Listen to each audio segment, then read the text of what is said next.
Capítulo 2, parte 1. En 1996 pasé sin demasiados tropiezos de lo regional a lo nacional y asumí la presidencia del PRD. Fue todo un desafío porque tuve que empezar a moderar mi viveza tropical sin perder autenticidad. La política es, entre otras cosas, el arte de conciliar la razón con la pasión. Asumí ese encargo el 3 de agosto de 1996, tras una contienda en la que participaron Amalia García Medina y Eberto Castillo. Al ganar la elección interna, lo primero que hice fue hablar con los otros candidatos, de conformidad con los estatutos del partido por haber triunfado con un amplio margen. Tenía la facultad de nombrar a la mayoría de los miembros del Comité Ejecutivo Nacional, pero no procedí de esa manera. Acordé con el ingeniero Eberto Castillo y con Amalia incluir en la dirección a compañeros de las corrientes que ellos encabezaban. Integré un comité ejecutivo plural, elaboramos un programa de trabajo, definimos reglas claras y, por encima del interés personal o de grupo, se colocaron las causas del partido y del pueblo de México. Fue un buen comité ejecutivo en el que participaron, por cierto, varias mujeres que respondieron bien, con entrega y responsabilidad. Obtuvimos resultados políticos y electorales muy importantes. Parte 2. Mientras fui dirigente nacional del PRD, Ernesto Zedillo era presidente de la República. Con él tuve una relación tirante. Comenzó más o menos bien. Mi antecesor, el licenciado Porfirio Muñoz Ledo, había logrado con Zedillo y con otras fuerzas políticas cambios importantes en las reglas electorales. Esto fue posible en gran medida gracias al movimiento del Ejército Zapatista de Liberación Nacional, EZLN, porque las concesiones en el terreno democrático pocas veces se dan por voluntad o gracia de los de arriba. Cuando se avanza es porque hay detrás un movimiento social y una circunstancia específica. El zapatismo contribuyó mucho para esos cambios durante el gobierno de Zedillo. Por ejemplo, cuando se creó el primer Consejo General del Instituto Federal Electoral, IFE, el titular del Poder Ejecutivo estuvo de acuerdo en que fuese plural, sin el predominio del PRI. Antes este consejo dependía de la Secretaría de Gobernación y con Zedillo se hizo autónomo y los consejeros se nombraron a partir de un acuerdo entre los partidos. Ellos tenían el poder, pero aceptaron proponer solo dos consejeros, el PAN dos, nosotros tres y el Partido del Trabajo PT uno. De origen, el nuevo Consejo General del IFE, el PRI, ya no tenía mayoría. Como dirigente del PRD me tocó encabezar esta negociación. Nos trabamos por dos asuntos. Primero, porque el PRI y el PAN están decididos a designar como consejero presidente a Jorge Alcocer. Ya lo habían negociado los priistas con Diego Fernández de Ceballos y con Felipe Calderón, entonces presidente nacional del PAN, a lo cual nos opusimos porque no le teníamos confianza. En 1988 Alcocer había estado con nosotros y en el 2000 con el PRI en la campaña de Francisco Labastida. Ahora está enfermo y le deseo que sane y siga manteniendo su vasta inteligencia.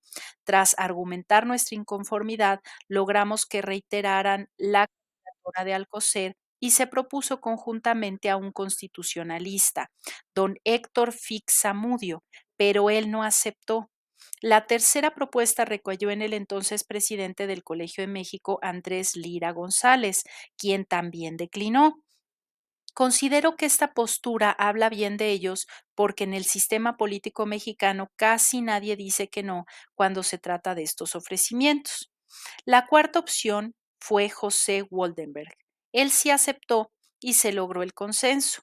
Por cierto, ese Consejo General no actuó mal, sobre todo si se compara con la indigna y tramposa actitud de los posteriores consejeros del INE o del Instituto Nacional Electoral, como un personaje lamentable que en 2006 participó en el fraude electoral. empleado de Elbester Gordillo, o el que terminó en abril de 2023, cuyo nombre es preferible olvidar y que casi al día siguiente del fin de su encargo anunció que se iba de comentarista con Carlos Loret de Mola, un periodista corrupto y defensor del antiguo régimen. El otro asunto complejo fue el de la apertura de la televisión a los partidos políticos. Me consta que a finales de 1996, hace relativamente poco, a los partidos de oposición no se les permitía ni siquiera contratar publicidad para comunicarse por televisión. Al llegar a la presidencia del PRD me propuse romper ese bloqueo. Con ese propósito se contrató a la publicista Teresa Struck, quien hizo los primeros mensajes de 30 segundos para las elecciones municipales del Estado de México, que se realizaron en noviembre de ese año. Sin embargo, las televisoras no quisieron transmitirlos, ni aunque se pagaran, a pesar de que su contenido era realmente moderado. Por eso, cuando estábamos en la mesa de acuerdos de la Secretaría de Gobernación, amenacé con retirarnos si no se transmitían nuestros mensajes. Así fue como, luego de la intervención de Gobernación, comenzaron a vendernos tiempos para nuestras campañas. Esto explica en parte por qué Cedillo y el régimen permitieron la integración plural del Consejo General del IFE. De seguro calcularon que el Estado o los oligarcas contaban, como sucede hasta ahora, con varios instrumentos o mecanismos para inclinar la balanza durante los procesos electorales y seguir simulando que había democracia en México. El poder mediático es el más socorrido en los últimos tiempos. Los potentados ya no necesitan los golpes militares o la invasión de territorios, porque si logran controlar en su totalidad o en su gran mayoría a los medios convencionales de comunicación, pueden contar con una fuerza muy poderosa que, manipulando y desinformando, puede acabar con gobiernos legales y legítimos o con opositores que se atreven a quitarles privilegios a las minorías en beneficio del pueblo. Bien decía uno de los mejores periodistas del mundo, Ryszard Kapuczynski, fallecido en la primera década de este siglo, que cuando se descubrió que la información era negocio, la verdad dejó de ser importante.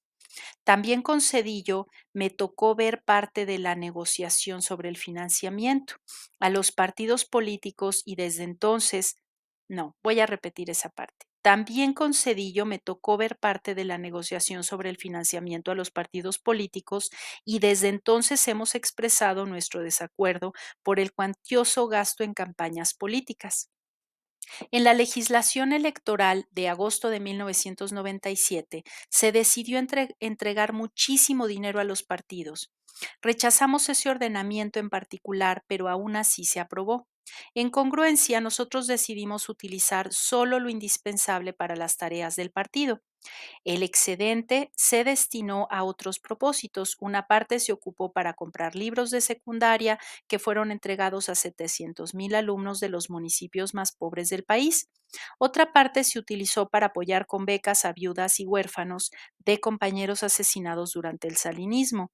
Una parte se destinó para abrir oficinas en ciudades fronterizas y proteger a los trabajadores mexicanos que migran a Estados Unidos y son vejados o maltratados.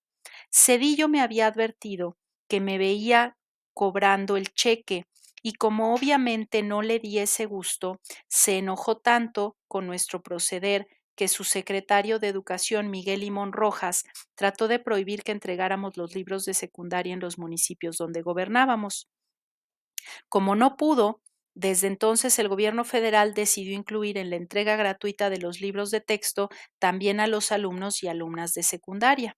Hasta entonces, madres y padres de familia tenían que comprar estos libros, pero desde ese momento los empezó a otorgar el gobierno. Esto fue una de esas importantes pequeñas cosas que hicimos en favor del pueblo sin estar en la presidencia. Otro punto del distanciamiento con Cedillo tuvo lugar cuando se echó para atrás la aprobación de los acuerdos de San Andrés Larráizar. En ese entonces, los miembros de la Comisión de Concordia y Pacificación, COCOPA, habían empeñado su palabra con los zapatistas de cumplir esos acuerdos. El ingeniero Eberto Castillo, miembro de esa comisión, en su calidad de senador, había trabajado con intensidad para la pacificación de Chiapas. Recuerdo que se molestó mucho porque Zedillo se retractó, pero también se echaron para atrás el representante del PAN, el senador Luis H. Álvarez y otros, en caso de que los acuerdos quedaron sin efecto. El caso es que los acuerdos quedaron sin efecto. El gobierno usó el pretexto de que al firmar un documento de esa naturaleza se estarían sentando las bases para la fragmentación del país, es decir, su balcanización. Se dijo que otorgar la autonomía a las comunidades indígenas implicaba ceder los recursos naturales y el petróleo, cuando en los acuerdos se hablaba de respetar el dominio de la nación sobre la riqueza del subsuelo y otros bienes. El punto es que el gobierno federal incumplió los acuerdos de San Andrés Larraíza en el sentido de garantizar la autonomía de los pueblos indígenas. Me parece pertinente definir mi posición con respecto al subcomandante Marcos o capitán insurgente Marcos, como se hace llamar ahora. Siempre lo he considerado un hombre inteligente, aunque no comparto del todo su visión política. Por ejemplo, pienso que se equivocó en sus apreciaciones sobre el proceso electoral del 2006. Nunca he respondido a sus ataques y críticas, ni lo voy a hacer, pero ha hecho juicios sin sustento en relación a mi persona. En plena campaña electoral dijo que yo era el huevo de la serpiente, en obvia referencia al origen del fascismo que anida en el gobierno de la Ciudad de México, e insinuó que yo fomentaba el narcotráfico. Esa y otras barbaridades nada tienen que ver con mi vida, pero sus declaraciones fueron ampliamente utilizadas y difundidas por nuestros adversarios. Por mi parte, no tengo nada de qué avergonzarme. Siempre he actuado de manera congruente y nunca voy a polemizar con él porque no lo considero mi adversario, mucho menos mi enemigo. Creo que es un luchador social que ha contribuido al movimiento por la democracia, tal vez sin proponérselo o sin que ese fuera su propósito principal, porque no parece estar muy de acuerdo con la vida electoral. Pronto abandonó la lucha en favor de los indígenas, los más pobres entre los pobres, como él mismo dijo con toda la razón. En 3 ocasiones me reuní con el subcomandante Marcos antes de asumir la dirigencia nacional del PRD. Acompañé al ingeniero Cárdenas junto con doña Rosario Ibarra a un encuentro con él en la comunidad de Guadalupe Tepeyac, Chiapas. Eran momentos de mucha tensión porque estaba a punto de desatarse de nuevo el enfrentamiento entre el EZLN y el gobierno. El propósito era convencer a Marcos de una especie de tregua para evitar la represión.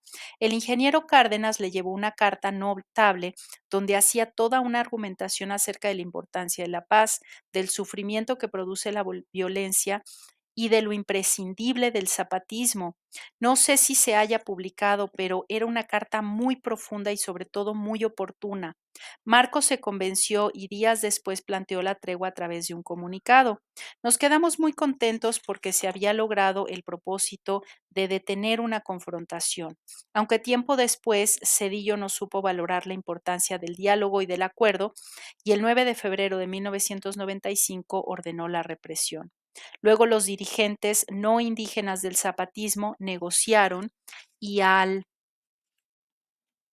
parecer se olvidaron de cuestionar a los oligarcas y sus personeros para solo cuestionar nuestra lucha, al grado que cuando en 2021 pedimos a la monarquía española que ofrecieran disculpas por la represión a los pueblos originarios, como también lo hicimos nosotros, ellos organizaron una gira por la península ibérica para atacarnos sin motivo ni razón, como haciéndoles el juego a los potentados extranjeros. Gracias por escucharnos. Hasta aquí el capítulo o fragmento del día de hoy. Mañana subiremos otro tanto. Dale clic a suscribirte y a la campanita para recibir las notificaciones. Gracias.